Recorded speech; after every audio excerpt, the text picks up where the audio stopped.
Welcome to Season 5 of the Retail Tea Break podcast. My name is Melissa Moore, the Retail Advisor, and each week I'll be joined by industry experts, retailers and brands to dispel the myths, share their knowledge and give you an insight into the retail industry. You can listen back to previous episodes on your favourite podcast platform or on YouTube, and while you're there, please subscribe to the podcast so that you get to listen to it first every week.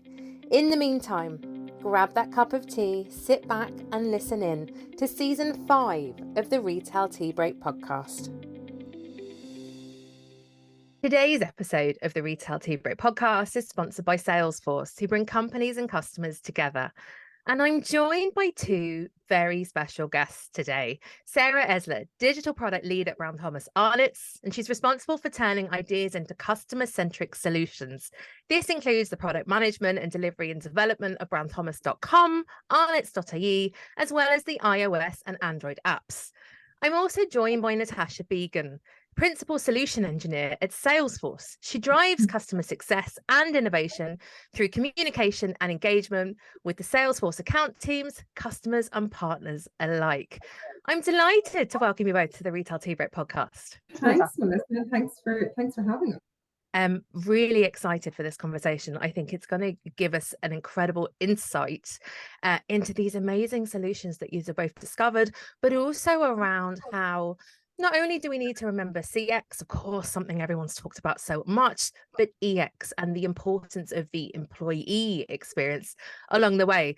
So look, to kick us off, Sarah, in the time that it takes to boil a kettle, which I'm reliably informed is about 2 minutes, tell us a bit about you and the business. I'll try my best. So here at Brown Thomas Arnotts, it is our mission to reinvent retail. And that is driven by our desire to create innovative and immersive shopping experiences while keeping our customers and our team at the heart of what we do. So my background is in digital product. So prior to BTA, I was with Air, where I was responsible for their digital service channel. So I then joined BTA for 6 months back in 2018, and here I still am. I've been fortunate enough to have some amazing mentors and opportunities along the way. I initially came in to manage the redesign of brownthomas.com, but soon after that, I was asked to step in and lead the Omni-channel and innovation team, who really bridge that gap between stores and technology, really. Then along came COVID, and the need for that collaboration, I suppose, became even greater between our digital channels, our retail business, and our customers. So we had huge support from our exec team during that time, which enabled us to roll out quite quickly things like AOR, virtual queuing, virtual shopping, video appointments, to name but a few. And then in early 2021, I came back to my digital product roots, where I'm currently responsible for delivering and defining the digital product roadmap for brownthomas.com, arnotts.ie, as well as our newly launched iOS and Android apps. Wow, is what I want to say, first of all. How incredible. But the fact that you're leading this incredible brand at such a key time, like everyone knows the Brown Thomas and the Arnotts brands. We've all been in them. We've all shopped there. Such successful, wonderful businesses. But as you said, omnichannel is so important now. It's not good enough to have a really strong, successful physical footprint, which certainly I remember well from my time working for Brown Thomas, but to be able to juggle the two. And now for you to be leading, as you say, not just omnichannel, not just the websites, but also the Android apps. What an amazing experience to be having right now for you. It is. It's fantastic, and we've gone through this period over the last 12 months where we've replatformed those apps, and really it wasn't just a project that brought in our IT and our digital teams. Like we really worked across a myriad of teams across the business, and brought in our retail store colleagues, brought in our customer service colleagues, as well as marketing and buying and everything. So yeah, we've worked across the business. We're very much a big family, a big team. Oh, I bet. And certainly it's something I want to kind of dive a bit deeper later in this conversation, because I'm very interested to hear about what that's looked like in the past.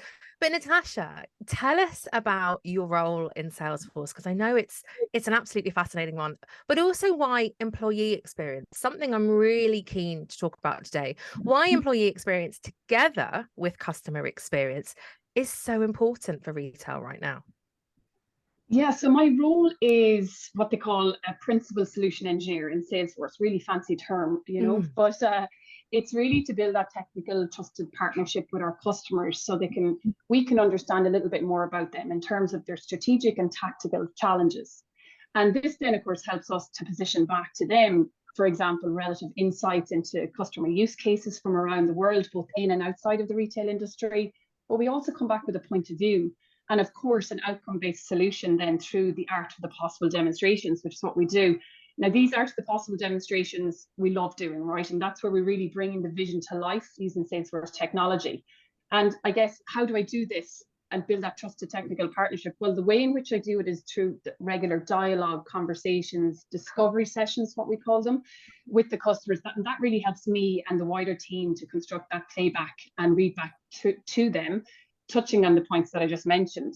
And then what we do is we work with the customers to try and establish what we call a prioritization matrix. And that's kind of what we call, the what's now, what do we do next, and what do we do later, or the crawl, walk, run type buckets. And this is then what we consider to be a mutual success plan as we go on this journey together. I guess then, in terms of your question around why is employee experience together with customer experience so important right now? Well, I guess to start, we're seeing a lot of new, let's say, chief customer officers and VPs of CX, these types of roles dotted throughout organizations globally. So it is clear that businesses are, in fact, responding to this customer revolution that we're seeing in order to achieve that growth. And this is amazing to see, right? But if we look back to the third industrial revolution, where product was king, the customer didn't really matter. And a good example of this would be Henry Ford, our good friend. Mm-hmm. Yes, Mr. and Mrs. Customer, have any color car you want as long as it's black. But then, of course, that's when competition simply wasn't there to invoke that customer revolution. But now, because of that customer revolution, the customer is front and center. But that type of mechanism where product is key, it's just not good enough, those types of processes.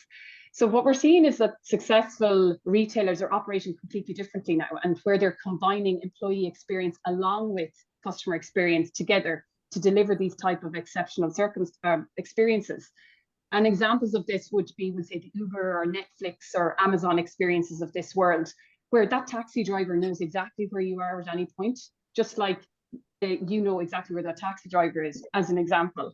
And so these new customer roles that we're seeing, they're clearly beginning to focus on delivering EX as part of their CX strategy, which is really, really crucial. And what we also know is that delivering that amazing, mind-blowing customer experience, that doesn't actually necessarily mean that those customers are going to become loyal either, or that your employees are going to become loyal. Because it's all really about the effort or the perceived effort that you're asking either your employee or your customer to give them what they want, where they want it, and when they want it. Because let's face it, as humans, we're all inherently lazy, and some more than others, I think, But I guess, like, when you are delivering that good EX and CX, it has to be through ensuring that it's, reduced effort on both sides of the fence. And this is why employee experience together with customer experience is really important to try and deliver growth. Because simply put, if we were to convert this into an equation, it would be EX plus CX is equals to growth. I fully agree. And I just think it's amazing that this big, global, incredible brand, even though, and we talked about it before on the podcast, especially with Deirdre, based here in Ireland, is so kind of excited to kind of lead this revolution, because that's what it is at the end of the day. CX has been around. It became even more important, I suppose, coming into COVID. As you said, everyone's got these new departments. They've got officers and board members always looking after the customer. But you can't do anything without the employee driving that CX agenda. And I love what you said there about successful retailers are starting to mash the two of these together, Natasha, because again, and I suppose, Sarah, to bring you back into the conversation here, a successful retailer, again, Brown Thomas Arnotts, I can't think of a better one here in Ireland right now. So how are BTA driving this, to use Natasha's equation, this kind of EX plus CX agenda? Yeah, for sure. So I guess core to our agenda is the idea that digital transformation has three key parts to it. So the first part of that is that it should be framed around, firstly, your business, secondly, your employees, and thirdly, your customers, and not the tech. So you're really centering it around, as I said, the business, the employees, and the customers, rather than a piece of technology. Secondly, it's about bringing the existing business on that journey rather than creating a startup or a siloed approach within the business. And lastly, digital transformation doesn't end. It is a continuous effort. So it is really organically at the center of how we deliver change within the business. And one such example of that is our new apps, and the teams across the business that we worked with in our discovery phases before we even started to rebuild them. We really just wanted to understand what our colleagues and our customers alike wanted. And I guess another level to that, and actually, Natasha, when we were in our QBR with Salesforce not so long ago, they've asked us, what's on your omni-channel agenda? And I said, well, actually, Dave, I want people to stop thinking omni-channel and start thinking Opti-channel. And everyone kind of looked and went, what's Opti-channel? Mm-hmm. So it's not actually about trying to replicate the experience across all of the channels, but rather recognizing what is the optimum channel for each category. So it's very easy to put a piece of tech in a store and say, hey, we're omni-channel now. So as a department store, our business obviously expands across many different categories, and really your expectations differ across those categories. So for example, if you think about your expectation when you're buying your foundation that you bought 20 times before in the same shade, that expectation is wildly different versus your expectations when you're about to make that special purchase, for example, that you've been saving up for. So while you might be happy to buy that foundation online, but for that special purchase you've been waiting to buy, you might want to check the stock in store from the comfort of your home, for example, before you make that trip. So it's about, as I said, more focusing on what is the optimum channel for each category. And actually, it reminds me of an example of during COVID. Our stores were closed, our customers couldn't get access to the product, and we introduced technology for beauty augmented reality that would allow customers to try on beauty products virtually. We had the shades, we had the colors, we had thousands of them. They were absolutely exact. But actually the issue was that there was too many external uncontrollable variables, such as the lighting, which meant that we simply couldn't replicate that experience, because the lighting in the room that I'm sitting in now is very different to your kitchen lighting, Melissa, and your living room lighting, Natasha. So, nothing's ever going to replace sometimes going into the store and swatching that lipstick on your hand, as so many of us do. But that's an example of where the technology was doing what it was supposed to do, but actually you just can't replicate that experience all the time.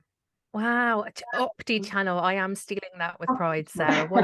But it's such an obvious term to use, but also very realistic. Like when I think I'm still wearing the same shade of foundation that one of your brands sell and have been wearing it for the last 15 years, very happy to just pop online in a split second and order that.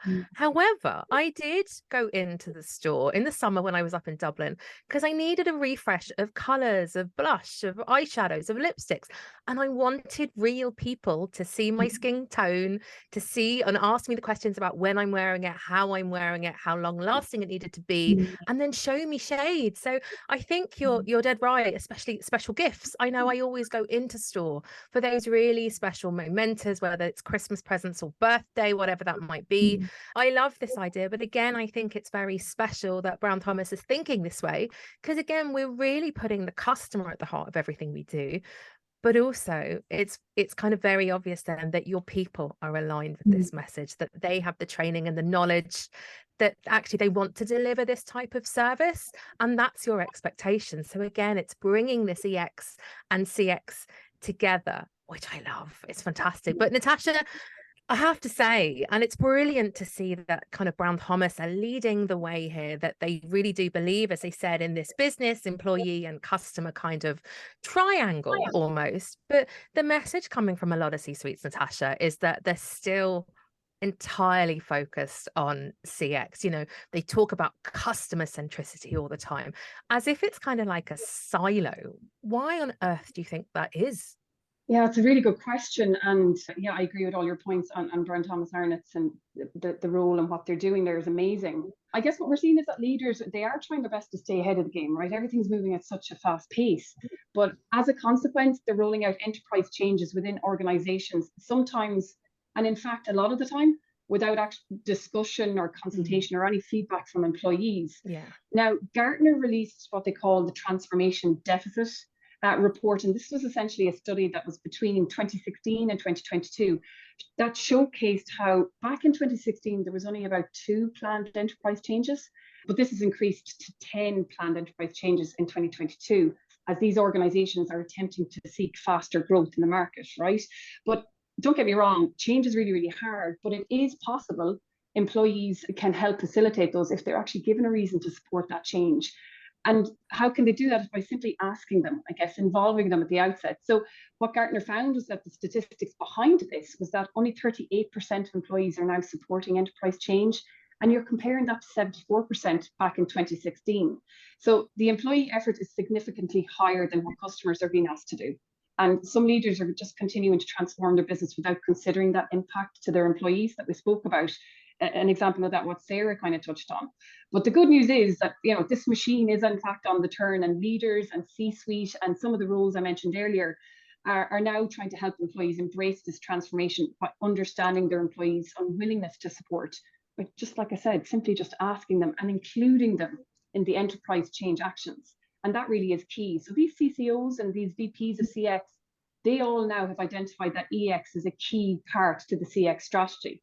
But allow me to back up that with some research, if I may, Melissa. Brilliant. Because, absolutely. Yeah, what we've done is in Salesforce, we've researched 3 white papers on this very subject. And the first is the Salesforce Experience Advantage back in 2022. And that's where we interviewed just over 4,000 execs and employees across 12 different markets. And we also commissioned a retail case study. Now, the research showcased that there's a clear and obvious difference between perception by C-suite and the reality by employees across organizations. And a good example here would be where employees ranked the prioritization of EX at the highest level of C-suite at an average of just 32% in terms of company performance. Yet the C-suite ranked this at 50% when they were asked. Yes. And, you know, it's amazing. Yeah, like, and seen that. Completely, it's a disparity across the board, across a number of key elements. And the result of the research, including the case study, that actually showed that good EX, in fact, drives good CX and vice versa. So it showed that C-suite who had EX as a top priority for their company saw 1.3 times growth of their client satisfaction. And conversely, C-suite who have CX as a top priority for their company saw 1.4 times growth in their employee satisfaction. So I guess now that we know that EX drives good CX, that's great. But the second white paper then we researched was from Forbes, that's back in 2020. And what they wanted to do was to analyze the correlation between EX, CX, and revenue. And they state that their research is unique, right? And of course they'd say that, but it's across 3 data sources. So it's across research, surveys, and interviews, where the research was of 263 companies. The surveys covered 300 US-based senior execs, but they needed to have at least 20 million annual revenue. And the interviews then were with a select number of executives. But the findings of this research was that it provided strong evidence that the causal direction is as follows. Start with your EX, then that leads to good CX, which ultimately leads to growth. And if that's what you're trying to do in terms of drive expansion, you need to begin with your EX. And then what Forbes Insights did is they quantified the ripple effect of doing that. So when companies have good EX and CX, they stand to achieve 1.8 times faster revenue growth, which is exceptional, I think, right? So that's the 2. We now know that EX drives good CX, and we now know that companies should begin with EX, but we don't yet know how this impacts the bottom line. And that's what most leaders and C-suites are looking to quantify. So that There's a third white paper that we researched, and that was HBR, and they quantified and identified just that. They wanted to identify and quantify the impact of good EX. So what they did was they anonymized data from a large global retail brand. They focused on service-oriented in-store department where employees interacted, face-to-face with customers in store. And the simple question was, does the composition of customer-facing employees in these locations, all else equal, affect revenue and profits? And again, this is back to Sarah, proving out the point. They found that if you improve the employees' experience metrics, such as employee loyalty, employee longevity, offering employees full-time status, and internal rotations or mobility within the companies, and of course, skill level, they impact the store level financial metrics directly. The answer was absolutely yes. And the store example they used was where they were paying employees just $16 per hour and they were achieving 41 million in profits. What would they gain if they tried to aim for the top quartile, where the top quartile was at 59 million profits? They found that if they invested an additional $12 per hour to get to that top quartile, they stood to achieve an extra $18 per hour in profit. In other words, 150% return on investment. So I guess we know that EX drives good CX. We now know that you should begin with EX, and we now have a real example of how this impacts the bottom line, right? So this is so brilliant. But in terms of employee experience, what do we learn overall? Well, we learned, and we always share this with our customers, that if you want your customers to love your brand or your company, you start by getting your employees to do so first. It seems very simple, but it's not really practiced. And this is especially important for customers or companies that are striving for growth. Now, there's a really crude example that I tend to show some of the customers when they're in on site as well. And it's just running like a quick calculation around the cost of replacing an employee. So, for example, a 2021 Peninsula report showed that it's 33% of an employee's salary. That's the cost to the business if you lose an employee. The average turnover rate, according to a 2022 LinkedIn report, is at 11%. So what if we were to reduce that to what's considered a stable rate of just 10%? And let's say we used an example of an organization that has 4,000 employees. They would stand to save just over €500,000 based on industry standards. And that's industry standards at 13,100 per employee. That's 33% of salary, we'll say. And I guess the World Economic Forum underpins this as well, because what they have learned is that companies that are really striving to help their employees learn and grow and with internal mobility are only retaining employees for about 2.9 years. But companies who are really striving to make sure that employees are doing better are actually retaining good quality employees for longer. In fact, for 5.4 years is what they state. So in terms of the whole employee experience piece, Melissa, what have we learned? Well, we've pretty much learned that the cost of doing nothing for organizations and retailers, if they're trying to achieve growth, the cost of doing nothing is just too great. Wow. Firstly, thank you for bringing those insights and that data, which I know Salesforce are brilliant at. But you've just summed it up. Like, clearly the data in the research, and as someone that works a lot in education for retail, it's what I'm all about. But you've laid it out there that we've got to do it. And I suppose it comes back to the age-old adage that I say all the time, happy staff equals happy customers. And now I can very confidently add, and it makes you money at the end of the day. It's so clear there that we have got to start bringing our people on board, whether it's the strategy, as Sarah talked about earlier, whether it's to drive the business. And at the end of the day, to add to your bottom line, we have got to mind our people and we have got to listen to them and we've got to take it on board. So I'm fascinated by all that data, Natasha, but I think you've really laid out very clearly there that, as you said at the beginning, that EX plus CX equals a profitable business there. I think it's really, really clear. So thank you for that.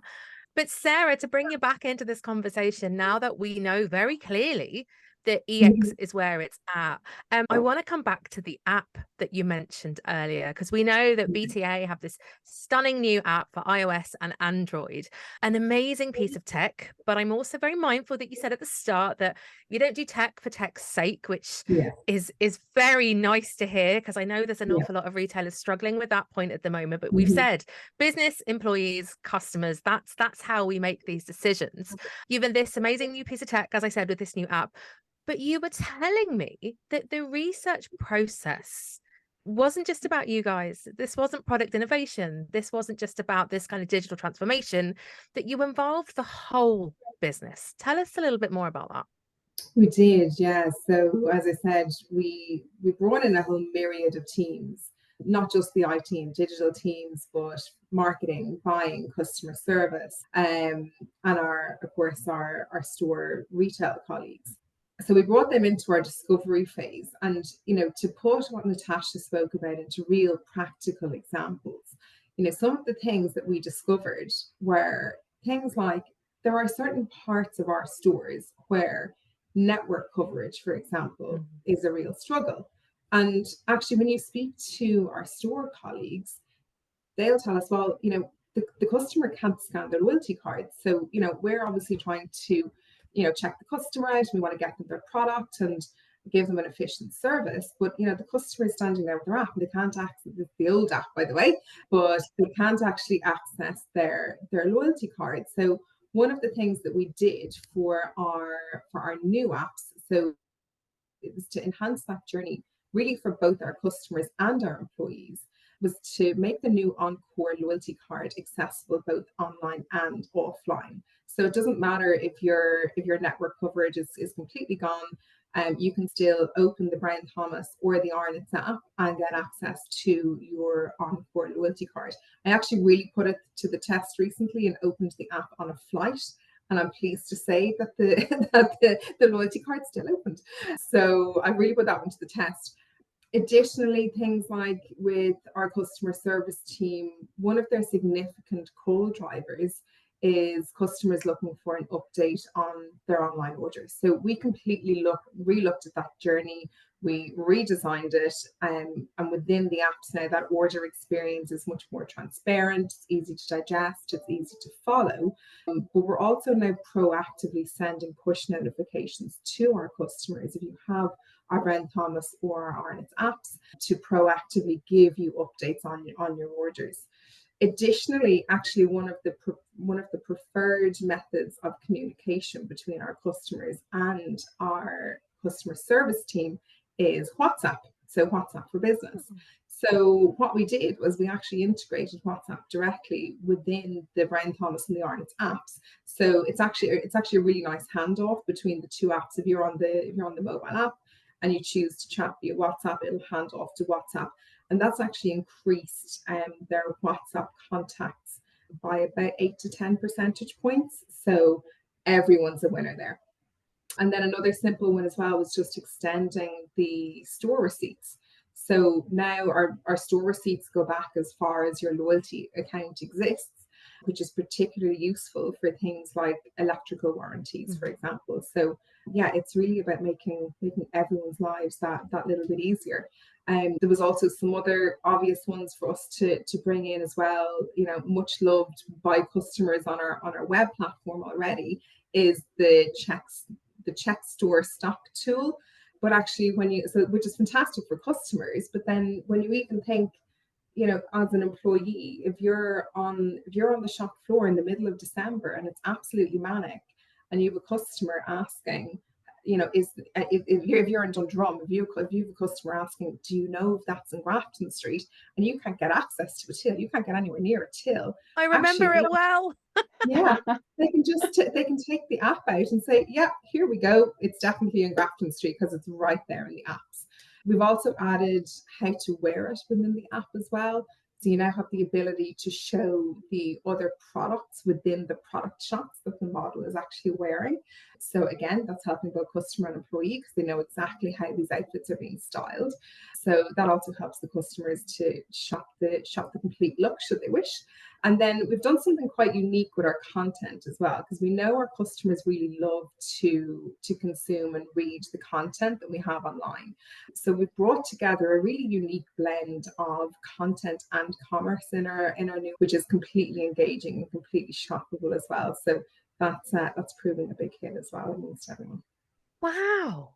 is, as a consumer now, I have to say how incredible that not only can I get stock, which again, useful and up-to-date stock listing is so important, but to be able to kind of shop the extras, to kind of have those add-on sales at the, the drop of a hat right there in front of me. But also, as you say, because your content is so rich, so well informed, it's fantastic just to be able to, read that the night before, because we know, and research shows us that so many of us plan these trips and we do a little bit of homework before.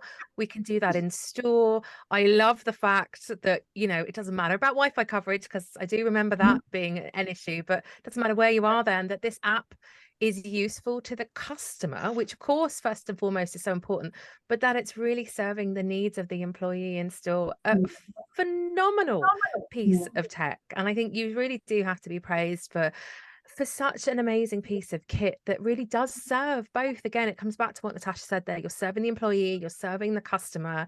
And it's positioning you as true market leaders, because you're bringing together, again, the business, the employee and the customers. So amazing work, Sarah. I must say, it can't have been an easy task at all. We've had some amazing team, both internally and external partners as well, who have helped us to develop these apps and make them, the world-class concierge in your pocket that we were really looking for. And, it is just the start. They're only 5 weeks old, these new apps. And they're already sort of, we're seeing amazing results since launch. But there's so much more to come next year as well. So we're really excited. How exciting. It really is such a fantastic story. Natasha, then, having heard obviously about, brands' digital transformation and the need to constantly evolve, which is exactly what Brown Thomas Arnotts are doing with these brand new apps, how do we ensure then, I suppose, that retailers don't stand still, that we don't just accept that whether it's our website, whether it's our app is okay right now, everyone's happy with it right now? How do we ensure that we're constantly moving forward? Yeah, it's again another good question. And I have to say, like Sarah, it's so refreshing to hear your approach to all this, because what I'm kind of going to go through in terms of the steps towards EX and CX alignment, you've just given another use case or an output when it's done right. And crucial to your messaging is, yes, online and the app is very important, but actually so too is the in-store experience. And we can't forget about the bricks and mortar here. So thanks for that. So to your question, this is some of the steps that we can help customers with around, aligning, what can they start with? Like, what can they do now? And to your point, it doesn't have to be perfect, right? So what can they get working on now, make it MVP and iterate as they go? And what we tend to talk to is around breaking it into 4 buckets somewhat. And the first bucket would be really about, impact is what we would call it, and just deepening your understanding of which are the key EX or employee experience elements that impact your customer's journey, and then leveraging your UX, so your user experience design team, to map out those journeys. And those journeys should include at every point when and where both the customer and the employee step on and step off. So design thinking and UX design is an absolute imperative, but you assess the impact first.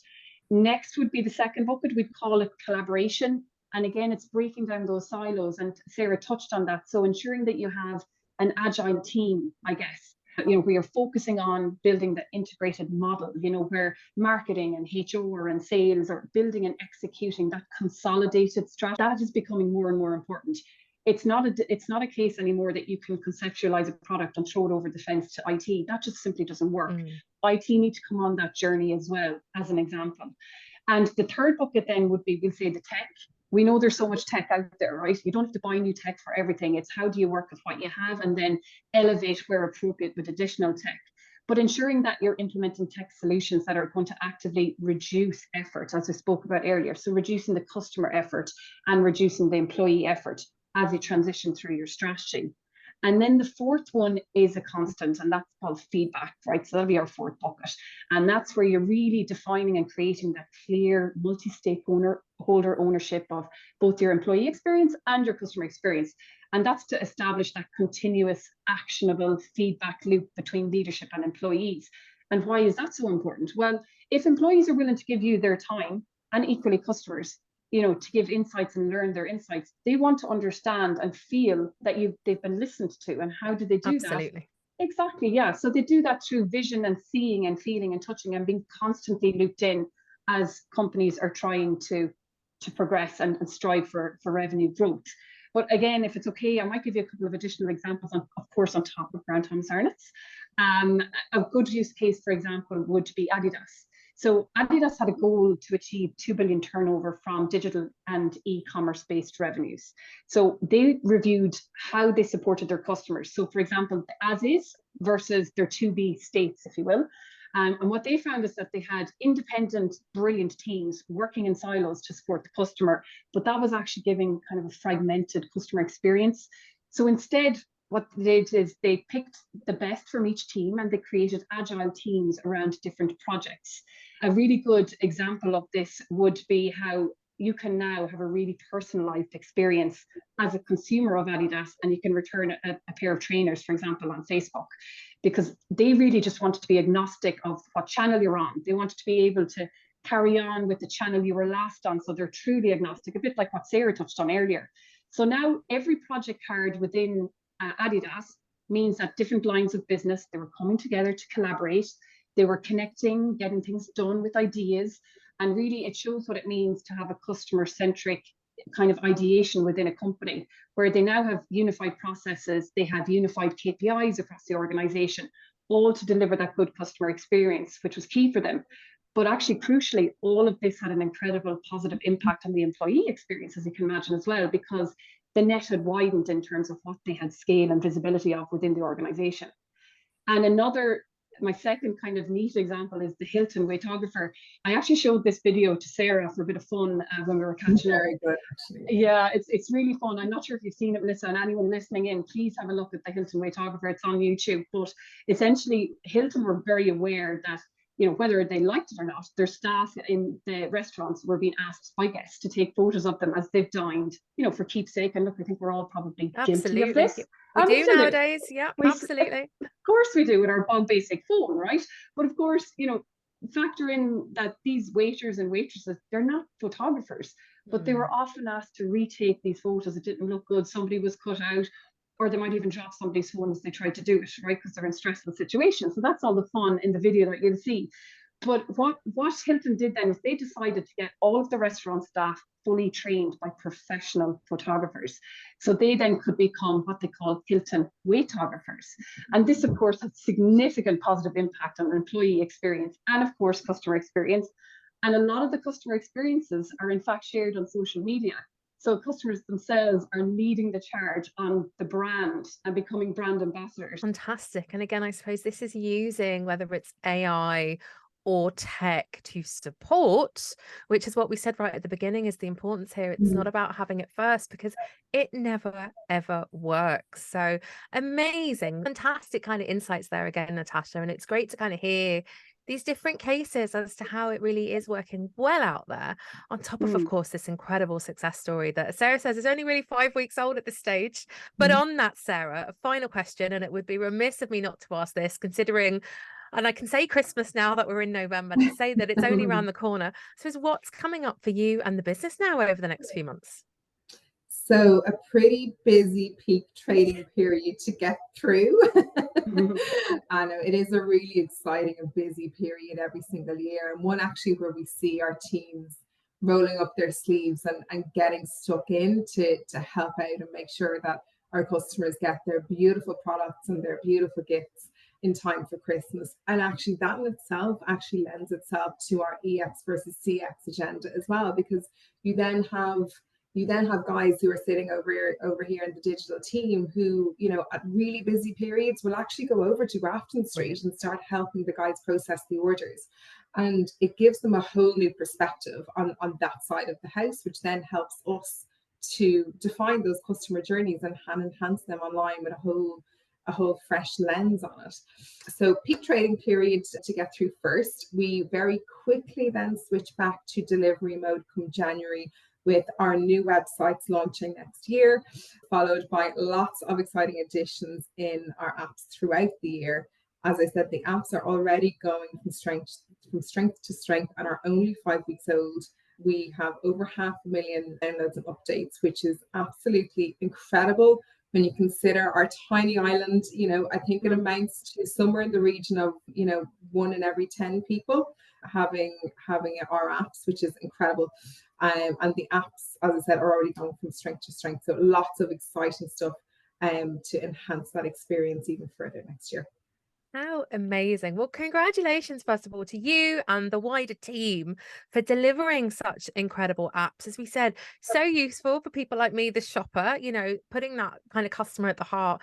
But also I know, and again, as those of you that won't know, that I worked in that store in Grafton Street for quite a while. So I know that the support from the wider Brown Thomas and Arnotts community is so important at this time of year. So I can only imagine the use that app is going to get even in store as well. So I want to thank you both for joining me today. And if you've enjoyed today's podcast episode, please do like and share it, because you've heard so many incredible golden nuggets. Remember that you can listen back to past Retail Tea Break podcast episodes on your favorite podcast platform, or of course on YouTube. And then do connect with Sarah and Natasha on LinkedIn. I'll obviously pop all the website information in the show notes, should I say. And remember, you can find the show notes and the transcript from today's episode on the retailadvisor.ie. Sarah, Natasha, thank you. And I really do mean that today. Thank you so much for your time. Thanks for having us. us.